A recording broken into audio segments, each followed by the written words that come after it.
Muy buenas tardes a todos. Les damos la bienvenida a ustedes quienes en esta tarde se han querido conectar con nosotros para conocer aún más las bellezas de nuestra Iglesia Católica. Antes de iniciar y de presentar a los invitados, vamos a pedirle al invitado especial, el Espíritu Santo, que nos asista en esta tarde. Yo te invito, tú que nos estás mirando, que estás conectado con nosotros en esta tarde, te invito a que cierres un momento los ojos. Cierra tus ojos allá desde tu casa y desde tu corazón. Pídele al Espíritu Santo que descienda sobre cada uno de nosotros, que descienda en nuestro municipio. En estos momentos, dile, Espíritu Santo, yo te necesito en este lugar, en mi corazón, en mi casa. Espíritu Santo, yo te pido que me des sabiduría, que me des entendimiento, que me des discernimiento para poder aprender todo lo que tú en esta tarde, a través de mis hermanos, me quieres enseñar. Santo Espíritu de Dios, te pedimos que seas tú, Espíritu Santo, conduciendo este conversatorio. Te damos gracias porque nos has llamado a servirte, a seguir en este plan de evangelización. Nos encomendamos también a las manos de la Santísima Virgen María, Nuestra Señora del Carmen, a quien le pedimos que con su manto sagrado nos cubra a nosotros, sean nuestras familias, y que nos guarde en su corazón inmaculado. Amén. En el nombre del Amén. Padre, del Hijo, del Espíritu El Hijo del Santo. Espíritu Amén. Santo. Amén. Pues bien, mis hermanos, vamos a dar la bienvenida a nuestros invitados. Contamos también con la compañía de nuestro sacerdote, el presbítero Alexis Rodríguez. Tenemos también como invitado a Henry Castro, coordinador del Comité Bíblico Parroquial. Henry, bienvenido. Buenas tardes a todos los internautas, los que están viéndonos. Bienvenidos a este conversatorio y esperemos que les agrade y les sirva en la vida espiritual. Carlos Conde, laico comprometido, miembro y servidor de la Renovación Carismática de Barranquilla. Carlos, bienvenido. Un saludo especial a todos los que están conectados en este momento. Esperamos que a través de este conversatorio podamos aclarar algunas dudas que tengan en su corazón y podamos servirle para que cada día nuestros feligreses puedan crecer en el amor a Mamita María. Gracias, Carlos. Padre, bienvenido también. Bueno, gracias Claudia, gracias Henry, gracias Carlos y gracias a todos los que nos están escuchando o nos están viendo. Sean bienvenidos a ese conversatorio y pues solamente Dios haga su obra en ustedes y en nosotros. ¿Y quién les habla? María Claudia Cova, actual misionera comprometida del movimiento Lazos de Amor Mariano de Puerto Colombia. Pues bien, hermanos, vamos a dar inicio, vamos a entrar en materia dentro de este marco en el que nos encontramos en nuestro municipio, que son las festividades de Nuestra Señora del Carmen. Nosotros siempre como católicos, siempre nos ha escuchado decir yo soy mariano, yo soy devota o devoto de la Santísima Virgen María, yo soy mariana, etc. Cada vez que nosotros escuchamos ese término, podemos llegar a pensar, bueno, si habla así es porque tiene un conocimiento de la Santísima Virgen María. Y es que no es solamente la palabra, no es solamente decir es que yo soy mariana o yo soy mariano. El ser mariano, el ser devoto de la Santísima Virgen María, es tener ese profundo conocimiento de María. ¿Quién fue María? Tener ese conocimiento profundo y ser conscientes de ese papel singular que la Santísima Virgen María, como asociada de Cristo, tuvo en la economía de la salvación. Entonces, quisiera compartir algo muy hermoso que es un párrafo sacado de la Constitución Apostólica Lumen Gentium en su capítulo 8, es algo muy hermoso, para que nosotros vayamos como metiéndonos en sintonía de lo que vamos a conversar en este día. Este conversatorio... Ok, este conversatorio trata básicamente de que hablemos de María desde el punto de vista, del punto de vista dogmático. Vamos a desarrollar los 4 dogmas que la Iglesia Católica ha definido, que hacen parte de la revelación que el Señor a través de su Iglesia nos ha dado acerca de la Virgen María. Vamos a leer cuáles han sido esos dogmas y también vamos a ver las bases bíblicas que han llevado a que la Iglesia, en su sabiduría y guiada por el Espíritu Santo, nos pueda regalar estas 4 hermosas joyas. Fíjense, es muy hermoso que sean 4 dogmas, porque al igual que la revelación de nuestro Señor Jesucristo se encuentra en el Evangelio según 4 versiones, ¿verdad? Aquí nosotros también podemos encontrar que la Iglesia, en su sabiduría, ha hecho que la revelación de la Virgen María como tal la tengamos en 4 dogmas. Y ellos son, bueno, primero que todo hay que definir qué es un dogma. Un dogma es una manifestación que hace el pueblo de Dios acerca de una verdad que, aunque no está explícitamente escrita en la Biblia, hace parte del sentir y de la fe del pueblo. Entonces, en manos de quienes lideran la iglesia, en este caso el magisterio, en cabeza del apóstol Pedro o de sus sucesores, los diferentes papas, van reglamentando esas manifestaciones de fe, esas verdades de fe en unos dogmas. En la Virgen María encontramos 4. Ellos son, el primero es la Inmaculada Concepción. Luego viene la parte de la virginidad perpetua de la Virgen María. Luego vamos a ver el dogma de la Madre de Dios, María, Madre de Dios, o como se diría en griego, Theotokos. Me corrige el padre si lo dije bien en griego, porque mi griego está bien, perfecto. Y por última instancia estaría la Asunción de la Virgen. Entonces, le concedo nuevamente la palabra a nuestra hermanita Mari Claudia para que ella entonces nos lea lo del Lumen Gentium. Les pido disculpas, pero bueno, el tema de la lluvia afecta un poco la comunicación.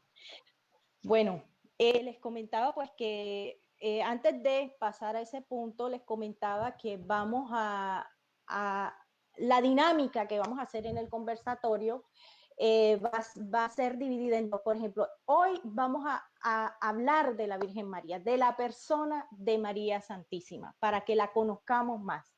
Y el próximo 15 de julio, desde ya los invito a que se conecten otra vez por este canal a las 3 de la tarde. Vamos a hablar de lo que es la devoción a la Santísima Virgen María. Y vamos a reconocer también qué tipos de devociones o qué tipos de devotos estamos siendo.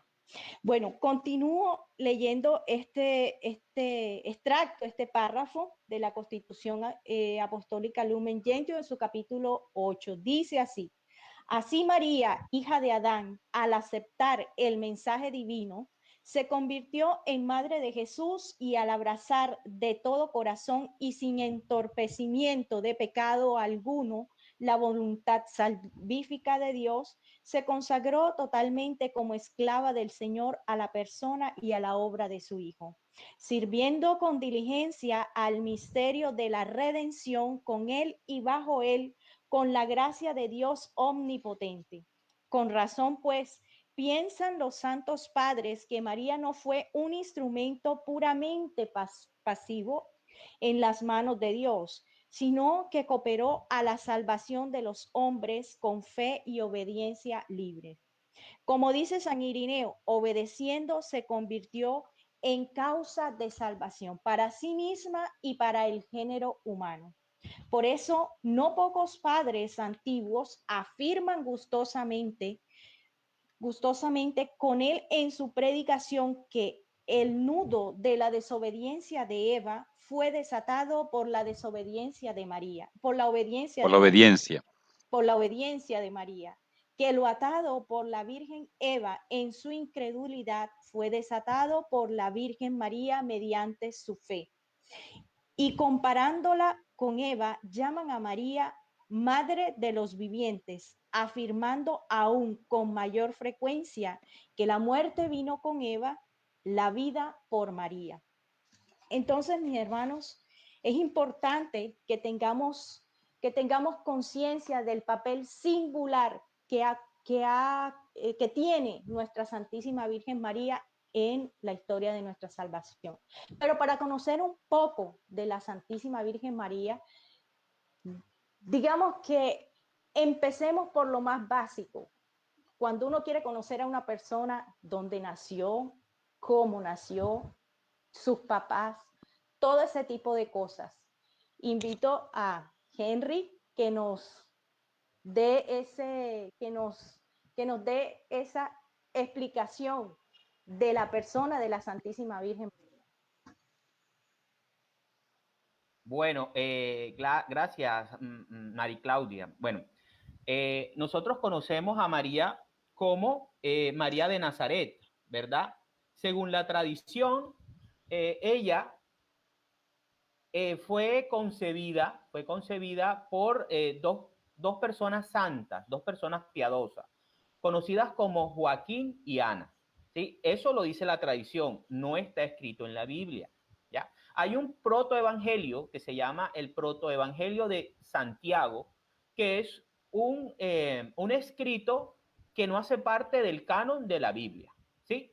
Pero que en los primeros siglos de la historia de la iglesia fue muy leído, ¿verdad? Entonces cuenta ese protoevangelio, que es un texto apócrifo, que Joaquín fue a presentar un servicio al templo, al santuario. Y por su esposa, Ana, no haber tenido hijos, un tal Rubén no lo dejó hacer el ofrecimiento. Esto generó una gran tristeza en Joaquín, por lo cual, yéndose a un lugar apartado, le oró al Señor amargamente porque sentía un gran dolor. Entonces, Ana también se entera de lo que le pasa a su esposo y tiene un gran dolor en su corazón, y también al mismo tiempo hacen una oración. Esa oración es escuchada por Dios y Dios les responde, como en muchas partes de la Biblia. Podemos ver en el capítulo 16 del Génesis que cuando Agar se va al desierto, ora al Señor y el Señor envía al ángel del Señor a consolarla. Y en muchos pasajes ocurre estas situaciones, como también pasa en el libro de Tobías. Entonces cuenta la tradición que Dios le mandó a decir a través de un ángel que iban a tener a una persona singular, especial, ¿ya? Y esta persona es la Virgen María. Quiero aquí colocar una anotación. Joaquín, el nombre, o sea, en Israel, el nombre te dice la misión que vas a tener en tu vida. Y el nombre Joaquín significa Yahvé prepara. Y Ana significa gracia. O sea que si nosotros unimos a los dos padres de la Virgen María, significa Yahvé prepara la gracia, que termina siendo, ¿verdad?, lo que va a identificar a la Virgen María. María tiene unas características especiales. La primera de ellas la encontramos en el primer dogma que vamos a ver hoy, que es el dogma de la Inmaculada Concepción. ¿Sí? Entonces, el dogma de la Inmaculada Concepción establece que María fue concebida sin mancha de pecado original. El dogma fue proclamado por el Papa Pío IX el 8 de diciembre de 1854. Por eso es que nosotros, los católicos, celebramos cada 8 de diciembre la fiesta de la Inmaculada Concepción. Eso lo hace a través de un documento de la Iglesia que se llama, es una bula llamada Ineffabilis Deus. ¿Qué dice ese documento? Dice: declaramos, pronunciamos y definimos que la doctrina que sostiene que la Santísima Virgen María, en el primer instante de su concepción, fue por singular gracia y privilegio de Dios omnipotente, en previsión de los méritos de Cristo Jesús, Salvador del género humano, preservada, inmune de toda mancha de culpa original. Ha sido revelada por Dios, por tanto debe ser firme y constantemente creída por todos los fieles. Esto quiere decir, ¿qué nos trata de decir la Iglesia a través del dogma? Que la Santísima Virgen María, su singular trabajo, su singular misión, era tan importante que Dios la diseñó de tal manera que la llenó de gracia, de una gracia tan profunda que ni siquiera tuvo el pecado original. ¿Y por qué quiero decir eso? ¿Cómo quiero sustentar esta verdad a través del dogma? Si nosotros nos vamos al libro del Éxodo, capítulo 25, versículos del 16 al 22, vamos a ver cómo era el arca de la alianza. Pues María es el arca de la nueva alianza. Había una arca de la alianza antigua. Voy a leer un extracto pequeño. Dice: haz una tapa de oro puro que mida 1,10 metros de largo por 65 centímetros de ancho, con 2 seres alados de oro labrado a martillo en los 2 extremos. La tapa y los seres alados deben ser de una sola pieza. Uno de ellos estará en el extremo de la tapa y el otro en el otro extremo. El uno frente al otro, pero con la cara hacia la tapa, y sus alas deben quedar extendidas por encima de la tapa, cubriéndola con ellas. Coloca después la tapa sobre el arca y pon dentro del arca la ley que te voy a dar. Allí me encontraré contigo, y desde lo alto de la tapa, de entre los 2 seres alados que están sobre el arca de la alianza, te haré saber todas mis órdenes para los israelitas. Palabra de Dios. Entonces, aquí podemos ver la importancia del arca del Antiguo Testamento. Era el lugar donde estaba depositada la palabra de Dios. ¿Y quién es la palabra de Dios en el Nuevo Testamento? Jesucristo. ¿Quién es el que nos trae el mensaje de Dios para no solamente el pueblo de Israel, sino también para todas las naciones de la tierra? Jesús. ¿Y quién estuvo contenido en María? Obviamente, nuestro Señor Jesucristo. Ahora, el arca de la antigua alianza era tan sagrada, era tan pura, que con solo tocarla la persona podía morir. Eso lo podemos encontrar en 2 de Samuel, capítulo 6, versículos del 5 al 11. Voy a leer rápidamente. Dice: mientras tanto, David y los israelitas iban delante de Dios cantando y danzando con todas sus fuerzas, al son de la música de arpas, salterios, panderos, castañuelas y platillos. Cuando llegaron al lugar conocido como Era de Nacón, Uzá alargó la mano hacia el arca de Dios para sostenerla, porque habían tropezado los bueyes. Pero el Señor se enfureció con Uzá por aquel atrevimiento y le quitó la vida allí mismo, cayendo Uzá muerto junto al arca de Dios. Palabra de Dios. Te alabamos, Señor. Fijémonos qué tan sagrada era el arca que habían creado en el Antiguo Testamento y que solamente contenía la ley en piedras. Ahora imaginémonos cómo debe ser de sagrado y cómo debe ser lleno de gracia y de pureza la persona que va a contener por 9 meses al Verbo encarnado.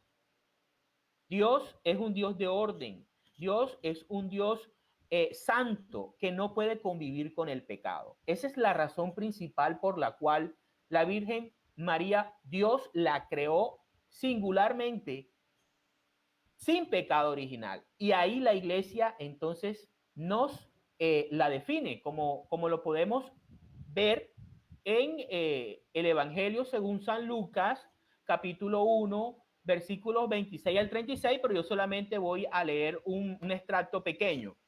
Dice: el 6º mes, el ángel Gabriel fue enviado por Dios a una ciudad de Galilea llamada Nazaret, a una virgen desposada con un varón que se llamaba José, de la casa de David. Y el nombre de la virgen era María. Y entrando el ángel donde ella estaba, dijo: salve, muy favorecida, el Señor está contigo, o llena de gracia también en otras versiones. Bendita tú entre las mujeres. Palabra del Señor. Gloria a ti, Señor Entonces, Jesús. Entonces aquí podemos ver cómo ya el ángel identifica a María, primero con un saludo real, salve, un ángel del Señor. Y segundo, le dice, la llena de gracia, o sea, la que está vestida de sol, la que está vestida de la justicia de Dios. Entonces aquí encontramos las bases bíblicas del primer dogma, el dogma de la Inmaculada Concepción. No sé si hay algún comentario que quieran decir para continuar con el siguiente. Hay algo que quisiera de pronto añadir y lo podemos ver desde el Génesis, Henry, en Génesis 3:15. Y creo que esta cita bíblica, y yo invito a todos nuestros hermanos que nos están viendo, porque sé que muchos compraron su Biblia, a que abran sus Biblias y busquen estas citas bíblicas, porque es que esa es la idea. La idea de este conversatorio es que todos aprendamos y que sepamos defender también nuestra fe desde las Sagradas Escrituras. En Génesis 3:15 le dice, habla Dios y dice, enemistad pondré entre ti y la mujer, entre tu linaje y su linaje. Él te pisará la cabeza mientras acechas tú su calcañar. Entonces mira que desde el principio ya Dios la tenía predestinada para ser inmaculada. Por supuesto. Tengan en cuenta una cosa, Henry. Sí, sí, señor. Los que nos están escuchando, que saquen su Biblia, que busquen un cuaderno y que vayan anotando, porque indudablemente no se les va a grabar todo esto. Entonces, que hagan caso, busquen el cuadernito, busquen el plumero y vayan grabando y vayan apuntando los textos. Sí, señor. Listo. Listo, yo voy repitiendo los textos bíblicos. Bueno, para el dogma de la Inmaculada Concepción voy a repetir los textos bíblicos. El primer texto bíblico lo encontramos en Éxodo 25, capítulo 25, versículos del 16 al 22, ¿sí? Que es la que nos habla del arca. ¿Cómo es el arca? ¿Y qué va a contener el arca? ¿Y para qué sirve el arca? Luego tenemos el libro Segunda de Samuel, capítulo 6, versículos del 5 al 11. Yo por cuestiones de tiempo no puedo extender todo el texto, pero hacemos el compendio de lo más importante. Entonces, ahí encontramos qué tan sagrado era el arca, ¿verdad? El tercer texto lo encontramos en el Evangelio de San Lucas, capítulos 1, versículos del 26 al 36, que es el diálogo que tiene el arcángel Gabriel con la Virgen María, o lo que nosotros conocemos como la Anunciación. ¿Listo? Bueno, proseguimos. El siguiente dogma que nosotros encontramos en la vida de la Virgen María es la virginidad perpetua. Y es un dogma muy controversial, ya que muchos de nosotros tenemos la mentalidad del siglo XXI. Cuando uno estudia la palabra de Dios, uno tiene que conocer el contexto social, político, económico y cultural al cual está uno estudiando. Uno no puede pensar que las personas del siglo I tenían los mismos pensamientos del siglo XXI. Son 20 siglos de diferencia. Entonces, estamos hablando de unas personas que viven inmersas en el pueblo de Dios, que desde que nacen a los 8 días ya tienen una relación con el Dios de Israel. Y ahí encontramos a dos personajes. Primero, el que estamos hablando, la Santísima Virgen María, y también tenemos a San José. San José es el prometido y el esposo de la Virgen María, pero se nos olvida a veces que es un israelita, que es un judío devoto y que es conocedor de la palabra de Dios y del plan de salvación. Así que no podemos creer de que San José simplemente recibe a María, recibe todas estas cosas y ya él queda como un actor pasivo, como alguien que está viendo algo que está sucediendo. No, él está actuando y está guiado, igual que la Virgen María, por el Espíritu Santo. Entonces, ahí tenemos el dogma de la virginidad perpetua, que dice que María, voy a leerlo, dice, el dogma de la perpetua virginidad se refiere a que María fue virgen antes, durante y perpetuamente después del parto. Ella es la virgen que concebirá y dará a luz un hijo cuyo nombre será Emmanuel, según Isaías, Miqueas y el Evangelio de Mateo. Esto nos dice la Constitución Dogmática Lumen Gentium en volumen 55 del Concilio Vaticano II. Dice, la profundización de la fe en la maternidad virginal ha llevado a la Iglesia a confesar la virginidad real y perpetua de María, incluso en el parto del Hijo de Dios hecho hombre. En efecto, el nacimiento de Cristo, lejos de disminuir, consagró la integridad virginal de su madre. La liturgia de la Iglesia celebra a María como la aepartenos, la siempre virgen. Esto lo encontramos en el Catecismo de la Iglesia Católica. Entonces, tenemos que entender algo. La Virgen tenía que ser virgen porque Dios hace grandes señales. Así como en el Antiguo Testamento, Sarai tiene a Isaac de una manera sobrenatural cuando ha sido estéril toda su vida, cuando ya se le ha ido el ciclo menstrual y cuando ya es una anciana, Dios hace que ella dé a luz y conciba a Isaac, el hijo de la promesa. Así se repite también la historia con la Virgen María, pero ya no siendo una mujer estéril, sino siendo una virgen que sin conocer hombre, sin intervención de un hombre, da a luz al Hijo de Dios. Y ahí es donde entra lo que básicamente simboliza el Monte Carmelo o el Carmelo, que va dirigido a ese jardín fecundo, que es la Virgen María, que da el fruto más bendito que nosotros podemos encontrar, que es nuestro Señor Jesucristo. Jesús es el fruto más bendito, ¿ya? Entonces, lo dice la Ave María. Entonces, ahí encontramos que San José conoce el plan de Dios y José no va a tocar a María. José sabe qué sagralidad tiene María. Es el arca de la nueva alianza, que tiene el verbo de Dios en su vientre y no la va a tocar. Nunca la toca físicamente. Y es ahí cuando nosotros podemos entender de que la Virgen María nunca tuvo relaciones sexuales con San José, ni antes, ni durante, ni después del parto.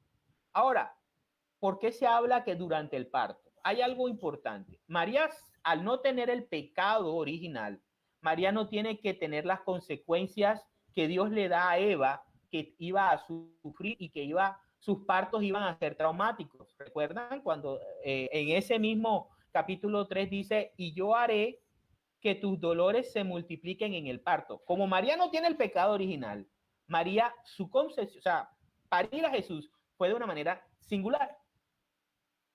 Ahora, como nos dirá más, ¿en qué me baso que María no tuvo más hijos? Vamos a irnos al Evangelio de San Juan. Evangelio de San Juan, capítulo 19.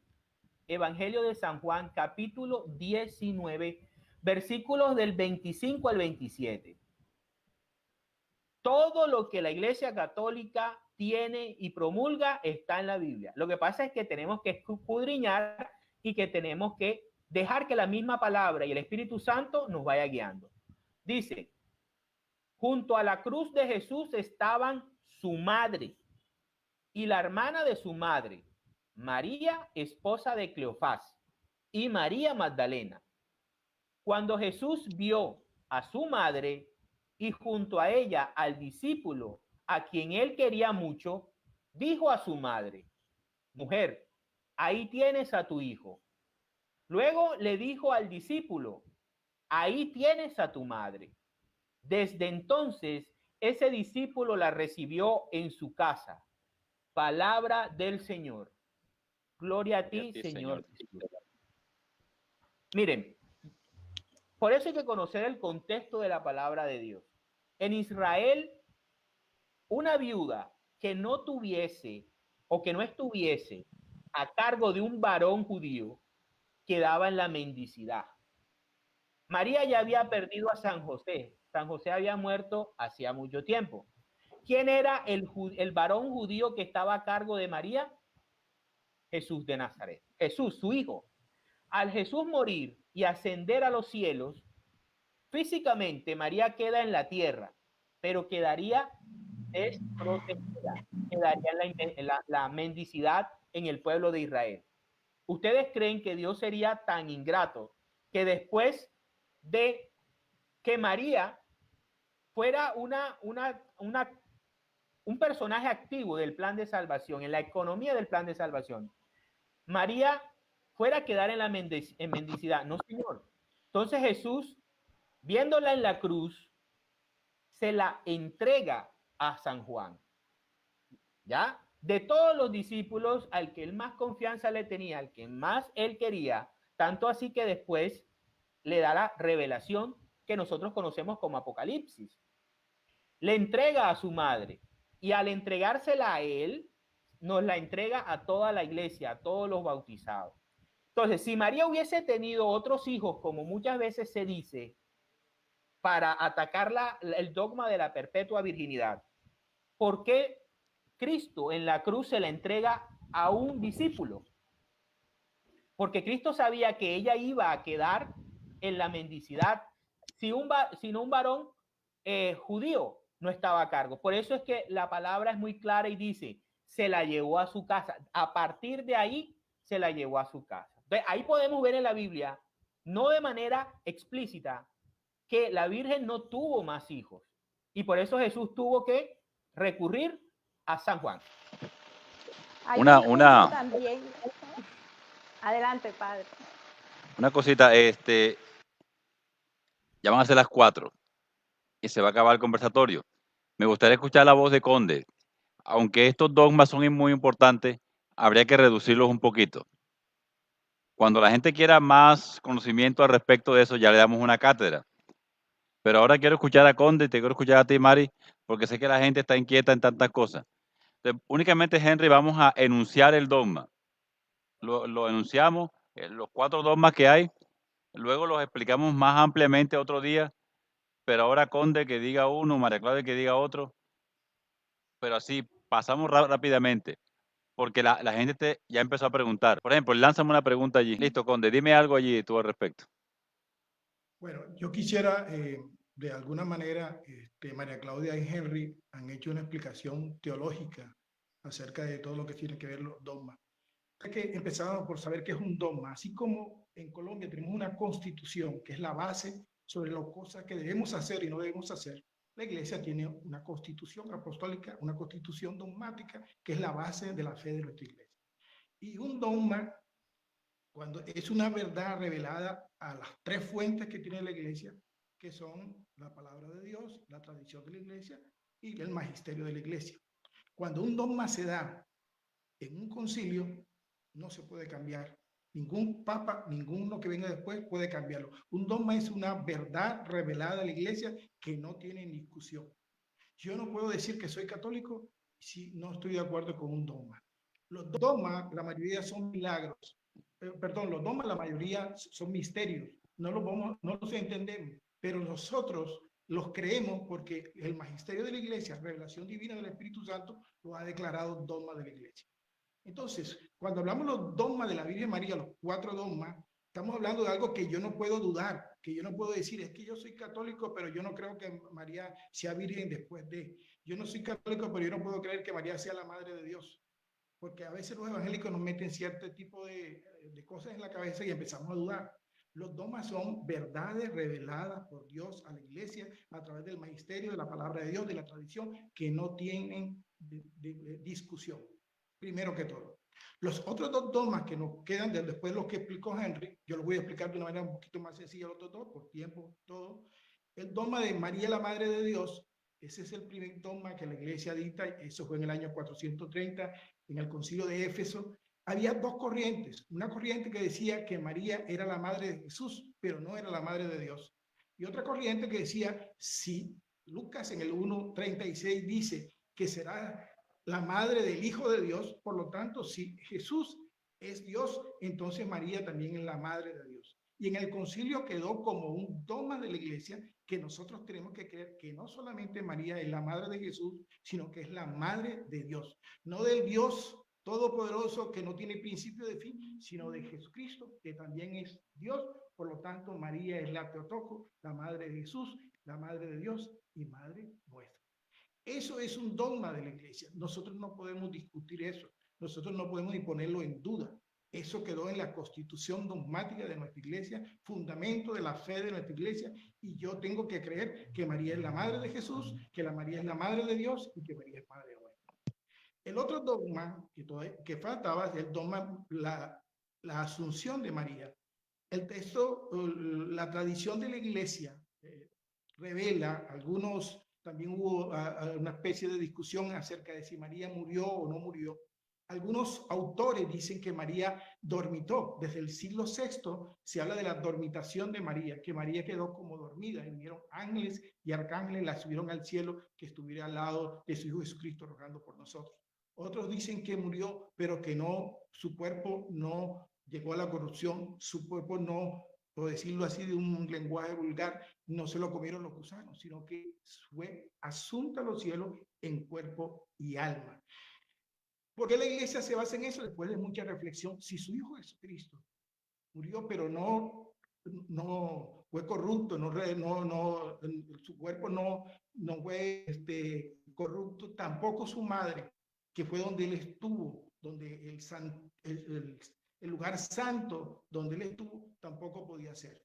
Entonces, la iglesia considera que María, su cuerpo no fue corrupto, sino que María, y no discute, la iglesia no discute si murió o quedó dormida. La iglesia lo que dice es que su cuerpo, que María en cuerpo y alma subió a los cielos y está al lado de su Hijo Jesucristo, rogando por cada uno de nosotros. Eso es un dogma de la iglesia. Yo no lo puedo discutir, yo no lo puedo dudar, yo no puedo pensar que puede otra posibilidad distinta. Eso es lo importante, que nosotros entendamos que los dogmas son reveladas por Dios a la iglesia y que yo puedo ni siquiera dudar. Hay un bien, muy bien. que me gustaría que... A ver, Conde. Termino con esto, Pablo. Un texto bíblico que me gustaría que lo pudiéramos revisar, ya que compraron Biblia nueva y lo pudieran revisar. Mateo 5, 14, 15. La palabra de Dios dice en Mateo 5, 14, 15, que nosotros somos la luz del mundo y que la luz no es una gata, sino para ponerla en el candelero arriba para que ilumine a toda la casa. Esa es la misión nueva ahora en este tiempo. Ser luz para nuestra casa, ser luz para nuestra parroquia. Con las realidades que estamos aprendiendo, poder hacer luz para que mi casa, mi parroquia, mi pueblo pueda conocer las verdades de la fe y pueda extenderla a todo el pueblo en el cual estamos a puerta de vivir la fiesta de la Virgen del Carmen. Gracias. Bueno, a ver, muy amable. Voy a ponerme en el puesto de los porteños o de las personas que están escuchando este momento el conversatorio. Acá hay una pregunta que creo que ya se resolvió, pero vamos nuevamente a hacerla. ¿Por qué la ciencia afirma que María tuvo más hijos? ¿Eso la hace menos santa? ¿Por qué la ciencia afirma que María tuvo más hijos? ¿Eso la hace menos santa? Es una pregunta que lanzan. ¿Quién puede responderla? Yo no creo que la ciencia afirme que la Virgen tuvo más hijos. Eso simplemente son discernimientos que algunos evangélicos toman. Yo creo que si Dios es Dios y reservó a una mujer especial para que fuera el lugar donde le iban a hacer, pues la iba a hacer santa todo el tiempo. No la iba a hacer durante un tiempo y para que después la pudiera usar o cualquier otro hombre. Dios la preservó santa en todo el tiempo, antes, durante y después. Porque si era una mujer especial que él había hecho que naciera sin pecado original, porque iba a ser el lugar donde iba a nacer, o se iba a ser hombre, Dios, pues no iba a dejar que esa mujer después fuera cualquier mujer. Dios la conservó santa desde antes de la concepción y la llevó al cielo. ¿Tú qué dices, Henry? Sí, lo mismo. O sea, vuelvo y hago la misma aclaración. Si eso fuera así, entonces San Juan está mintiendo. ¿Dónde están los hijos de María, los otros hijos de María? ¿Cuál ciencia? No sé qué científico, con todo el respeto, ¿verdad? Diría eso y en qué se basaría, ¿dónde estarían esos hijos que Jesús tuvo que recurrir al apóstol para dejar a su madre al discípulo amado. protegida según las leyes del Israel del siglo I? Entonces hay que tener sentido común a veces. Bueno, muy bueno. Entonces vamos a preguntarle a María Claudia. Si María hubiera tenido más hijos, ¿fuera o no fuera la madre de Dios? Preguntan aquí.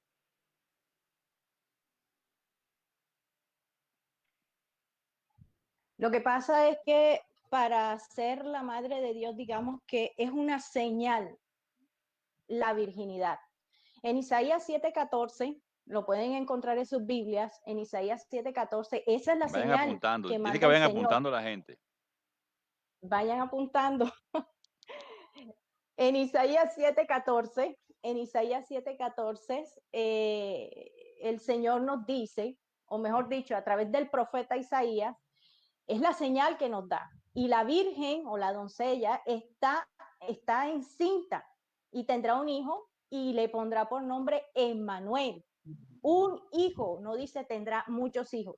Ahora, el punto de la santidad de María no la podemos medir no la podemos medir por el número de hijos que haya o no haya tenido, porque todos estamos llamados a ser santos.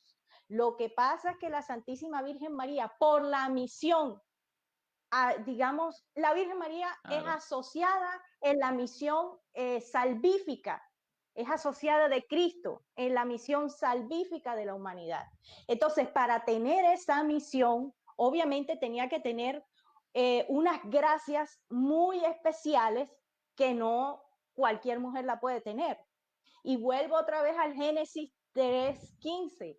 Ahí está clarísimo. Ahí está clarísimo. Y vuelvo y repito, la santidad, la santidad de María o inclusive la santidad de cada uno de nosotros no radica solamente en el número de hijos que vaya a tener. Listo, muy bien. Segunda pregunta que lanzan aquí. No sé quién la puede responder. Si yo tengo una manda para la Virgen y este año no la puedo hacer, ¿pierdo la gracia e incumplo mi promesa? Si incumplo mi promesa. Padre, hay como varias preguntas ahí, pienso yo. Padre, esa pregunta la deberíamos responder el próximo 15, que vamos a hablar específicamente de la piedad popular. Pero yo quisiera decir algo. La manda no es algo que realmente sea parte de nuestra creencia, de nuestra fe. A veces la piedad popular ha llevado a hacer ese tipo de cosas que por costumbre la estamos haciendo, pero no es lo que Dios quiere para nosotros. Dios no quiere que tú estés, Dios no es como nosotros, que si tú yo te doy aquello, que si yo te doy esto no lo tienes que pagar de una manera. Nosotros conocemos a Dios como un Dios de misericordia, un Dios de amor, un Dios que no nos está cobrando los favores que nos hace. Si Dios nos cobrara los favores que nos hace, no tendríamos cómo pagarle todo lo que Dios hace por nosotros. Así que sería revisar un poquito el sentido de la manda como tal, porque eso es parte de la piedad popular que a veces se está alejando un poquito de lo que es la realidad de la fe, de lo que nosotros tenemos que creer y sobre Jesucristo y sobre la Virgen. Pero ese tema no quisiera abordarlo hoy porque lo tenemos como parte de la próxima encuentro.